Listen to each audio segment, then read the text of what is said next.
మా మతస్థులు ఓ 10% మంది ఉన్నారన్న. మీకే మద్దతిస్తున్నాం. మీరు మాకు సపోర్ట్ చేయాలి అని బిగిన్ చేసి 10, 20, 20, 30 అయిన తర్వాత అన్నా ఎంతకాలం మీరే తీసుకుంటారా? మేము 30% మంది ఉన్నాం.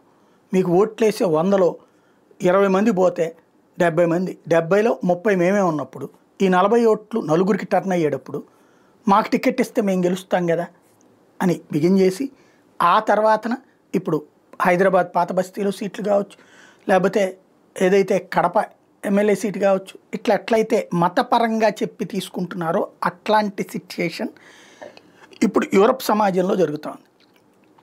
ముందు శరణార్థులుగా వస్తున్నారు.